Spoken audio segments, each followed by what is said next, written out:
All right, so what we'll do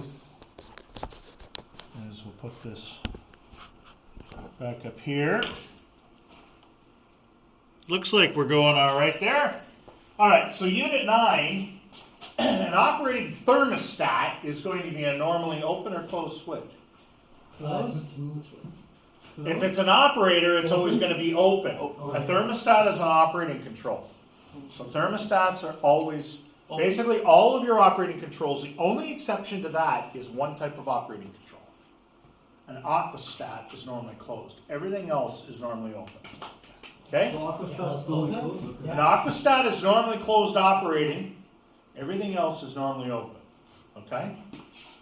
So, open A would be your answer for number 1. Number 2, an operating pressure switch using a steam boiler is also known as a pressure trough.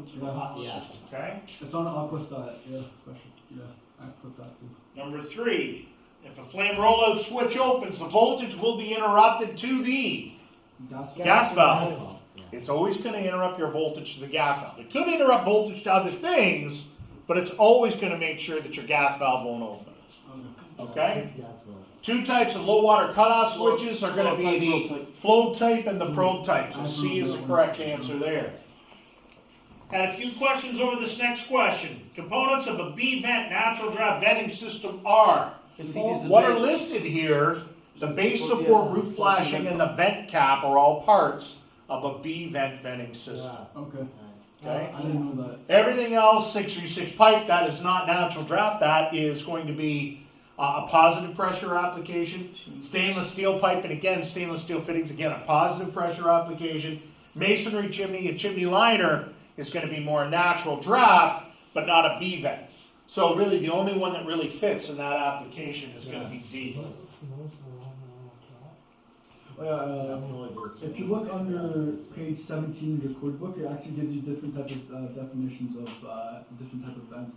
For example, type B vent, a vent complying with these helium. Yeah. And yeah, it just tells you everything about the vent. So Yeah. There is no specific, for example, for these ones. I don't think it's specific. In your module there is.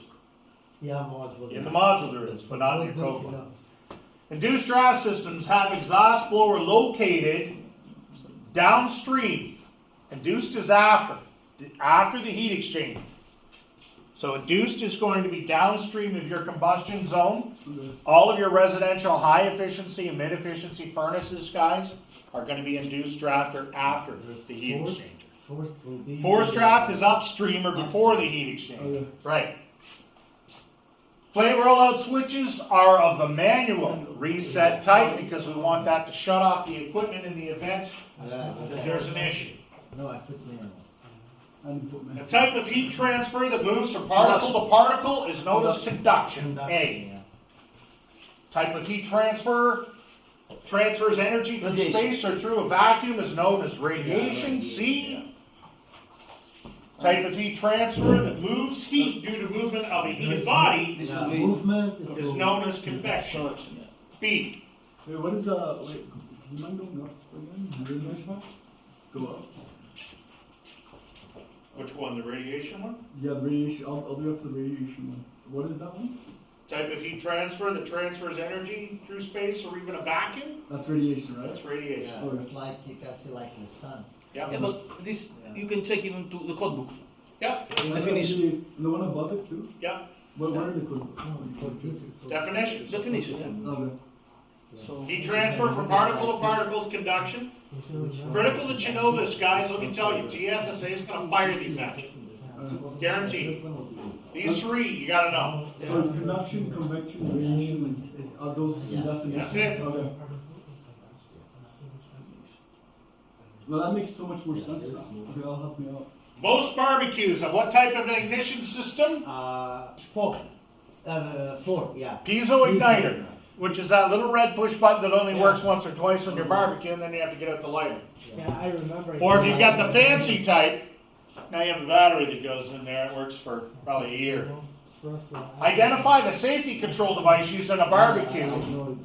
No safety on a barbecue. Yeah, there is no safety. No. Would they throw in supervision? No. Okay. No. In code. They don't get too cranky about that. They don't get that Units, tense. yeah. Cooktops, ranges usually have what type of heat transfer? Conduction. Conduction, A. Newer model cooktops have what type of ignition? This is one copy. Spark ignition. Yep. Yep. Cooktops, basically, guys, you're gonna have that little tick, tick, tick, tick, tick. Oh, Every time it starts up, Hot that's spark surface. ignition, yes. Will it still work when when power's off? Not necessarily. No, because it requires 120 volts in which to start that ignition. Yeah, I have a cooktop at home and yeah, it's when the If electricity. the power's off, yeah, you're screwed. You're screwed. All you're gonna get's gas, you have to manually light it. Light it. I forgot to check the other last week when I had a power outage. Yeah? What type of heat transfer is used on a clothes dryer? Conduction. B. Forced convection. Yeah, forced convection. So it's forced. Which type of vent is used on a recessed wall heater? BW? BW vent, which is the oval B vent, and it's only approved for use on a wall heater. Are these the ones that you really have to just study on and like keep in your head? Because I didn't get most of these Yep. questions. You Alright. need to, yeah, they definitely, these are all questions they like to ask, Okay. okay? So the recessed wall heater with that one. Type L vent is constructed of what type of material on its inner wall? Stainless steel is what's on L vent. Okay. Aluminum Yeah. It's- inner B vent, galvanized outer Alright. with an air gap in between. L vent is stainless steel inner, an air gap, and galvanized outer. The difference, L vent can handle hotter temperatures. Fuel oil burns hotter than natural gas, so if we have a fuel oil appliance, we need to have L vent, not B vent. If we take a fuel oil appliance, guys, and switch it over to a gas-fired appliance, can we use the L vent that's already there? I would think so. Sure can. If we go the other way, for some reason, I can't imagine we would, but if we did, we took a gas appliance out and it had a B vent, we put an oil-fired appliance in, you gotta put in L vent. Because it needs to be a higher temperature rated vent, okay? What type of ignition system is used on a hot plate? Manual. Hot plate. A hot plate is just one burner. Pretty rare to see these out there, but Oh. manual ignition. So is eight. Is that, yeah. Hey, Deep sea. I Could see. could see. Yeah. Hot. yeah, no igniter on a hot plate. Yeah. What type of heat transfer is found on a forced warm air furnace? Force the convection. Forced convection. Yeah. Yep. And again, depending on where you're looking in that furnace, you can make arguments for a couple different things. I went by the textbook. Everything that was in the textbook is exactly what I looked at for the answers here. Because there is part of it that's conduction, so we went right by the textbook answer. What type of furnace is the blower above the heat exchanger? Downflow. A downflow, D. Down.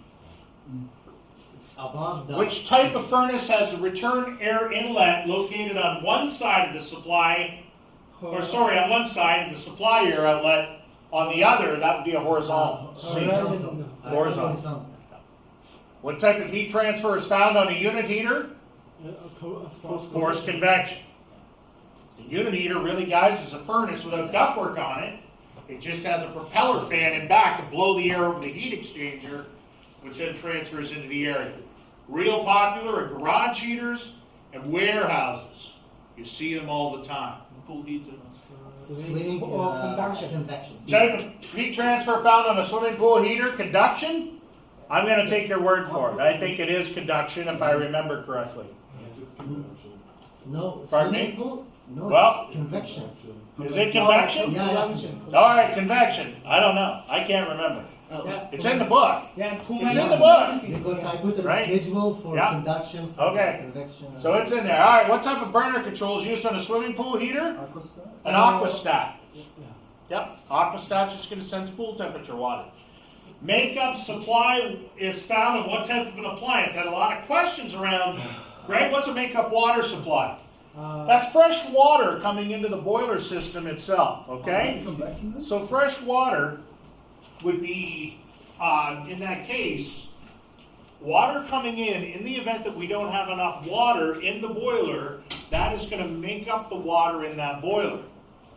So let's just say for some reason we had a leak in our boiler. Okay, if we had a leak in our boiler, now we're depleting the amount of water in there. That makeup water is basically going to measure how much water pressure is in that boiler, and if it isn't enough, it allows water to come in as fresh water. Okay, so that's what's meant by a makeup water supply. So out of those, basically what we're looking at is a boiler would be the type of appliance that would have a makeup water supply of those that are listed. What type of heat transfer is used on an infrared heater? Radiation. Hopefully radiation, that's going to be the one that's going to be used. What type of venting is used for a high intensity infrared heater? Steam. Actually, there's no venting on those. Those are the ones that are really, I like to call them arena heaters. Because that's most famously where I think you see these things. Little square boxes and they glow orange. There's no vent on them. They basically blow into the arena itself, because arenas or those larger areas like that have these types of heaters generally have ventilation systems to clear the air out of that whole building. So the fumes, if you will, rise to the top. And I know a lot of arenas, for instance, guys, they'll have fan systems on either end to push and pull air out of the top of the arena. So those fumes basically rise from these heaters and rise up to the top of the arena, and then the ventilation system for the arena actually takes out the fumes at that point.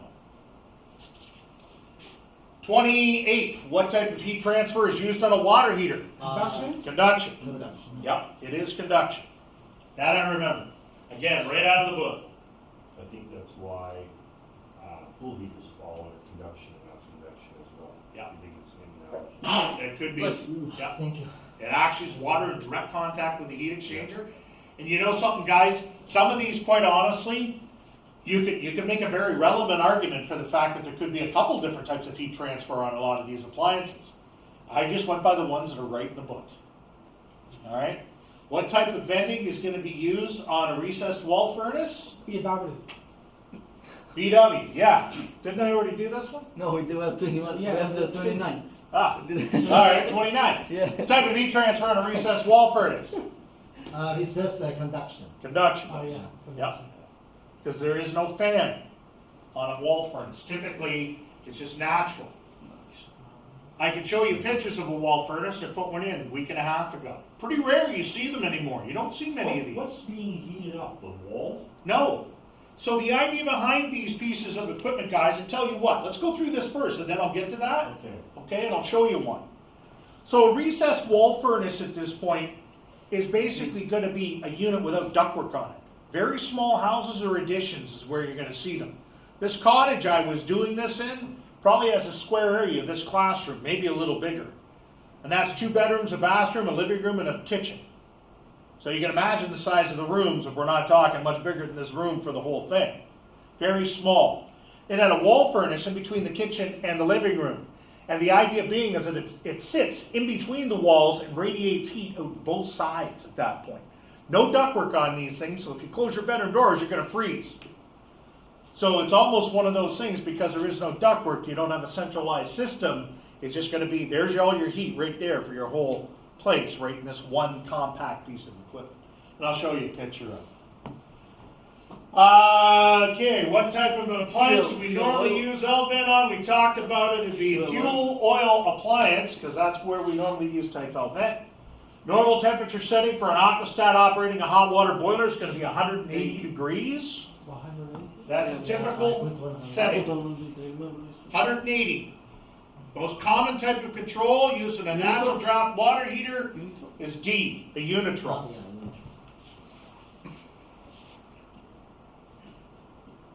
34, combination, temperature and pressure relief valve. Has a relief pressure of? 210. No, pressure. 50. 150. Gotta know that one. Gotta know that one. They love asking that question. The purpose of an expansion tank on a boiler is when water is heated, it expands. The expansion tank gives the expanding water a place to go in the boiler system. Oftentimes a heater is referred to as a cushion tank as well. The idea being, guys, we heat up water, it expands. 2 things are going to happen. Water is going to heat up, and either it's going to expand and go somewhere, and if we don't give it somewhere to go to, pressure is going to go up. Well, we've got a pressure relief valve on there that we want to make sure doesn't relieve off that water. So if we don't want that to happen, we've got to make sure to get that water somewhere to run to. So we give it a little tank, so to speak, and the tank level is going to go up and down as that water heats up or cools down. And that's where that water, when it gets heated, needs to expand to. It fills up that cushion tank or that air expansion tank. When the water cools down, basically the level in that tank drops. So the level's going to fluctuate back and forth under normal operation. Yeah, I could see. Yeah, same. Yeah. Oh, it was right. 36, a surface temperature of low intensity. Well, Infrared is 1200, right out of the book. And higher. A module one? Yep. 1040. It's in there. What type of ignition system normally used on a decorative gas appliance or gas logs? It's typically going to be a standing pilot. Gas logs are really for visual effect. You can put them in a residential application. Where do you commonly see gas logs, guys? Any idea? Gas logs. Gas logs. And That- fireplaces. So that will be where they really want to make it look like a natural fireplace without having the wood and everything else. Restaurants love these things. You will see all kinds of gas logs in restaurants where it has an old hearth style fireplace, but they don't want to obviously have wood at that point and all the hassles. So gas logs simulate something that looks like a natural fire. So that's why they're standing pilot. Absolutely no heat coming off of those. So what kind of BTUs are you normally looking at for those? 10,000. So they're low on the low end. Oh yeah, because all your heat's going right up the chimney. Because there's absolutely no heating effect that comes off gas logs. Because one of the rules is as soon as you put one of these in the chimney, you have to open and pin the damper open. So you've always got that damper open. So they're always direct vented? Well, no, there's no vent on them. They basically, just like a natural wood burning fire, go right on up through the chimney. But wouldn't that cause corrosion and all that stuff? No. If I want to put one in the center of a room though, you know, like into a wall, where am I going to vent it? Okay, different style of appliance. This only works if you have an old wood burning fireplace. Oh, It's the okay. only time you can don't install have this to type. buy it. Yes. You're talking about a fireplace, which is a different appliance. This would only be retrofitted to an existing Okay. masonry fireplace that burns wood. That's the only time you'd have gas logs. What type of ignition system is used on rooftop units? Hot surface ignition. You gotta write it on because I logic it because I said if it's outside, I think you. This is exactly where hot surface ignition started. Was it? Okay. Because you know something, guys? Guess what a real prevalent service call was in the day? Relight. We go up on the roof and relight the pilot because the wind blew it out. Because keep in mind, guys, rooftop units have sheet metal panels. Okay, sheet metal panels that are screwed together. So first of all, hopefully, if you don't realize this in school, you will realize this very quickly. When you get onto the roof, the first thing you're going to see is there's a panel that has 8 screws in it, and there's 1 screw holding the panel up. Because the other 7 are somewhere on the roof in the stones that guys have dropped over the years. And no one puts all the screws back in. I guess it's just a foregone conclusion. You don't do that. The second thing you're going to see is sometimes these panels lay on the actual roof. Well, guys, for whatever reason, step on them and everything else, so these panels actually start to twist. So it's not unusual that you get onto a rooftop that's being held in by 1 screw, and the one corner of the panel is all flared back. Well, what do you think is going to happen when that wind hits that panel if the pilot's in there? So hot surface ignition actually started years and years and years ago, well before we ever looked at it in residential use, as being a reliable way to light the system without having a pilot light. And that's really how it started. It became common in residential due to the fact that it's more efficient because we don't have a pilot light burning there 24 hours a day, 7 days And a they'll week. always have a thermal pile On which type? on HSI? No. No thermal pile on that. It will have a flame rod situation normally. We're going to get way more into that coming up here next semester. We'll get into the different styles and types and everything else. So this one, which one was the answer? So on rooftop units, hot surface ignition. B. It's going to be the proper answer. 39. Normal temperature relief setting, not pressure. 210? 210. 210 degrees F. Yep. What type of furnace is the blower located beside the heat exchanger? Beside is Low? Low boy? Low boy, yeah. High boy is. High boy, it's underneath, On that. okay? Low boy has the blower, then the heat exchanger, then the ductwork above it. Yeah. Okay. Yes, yes, I know. So is it under positive or negative pressure, the combustion chamber? Positive, because it'd be on the outlet side of the blower. So it'll be on the down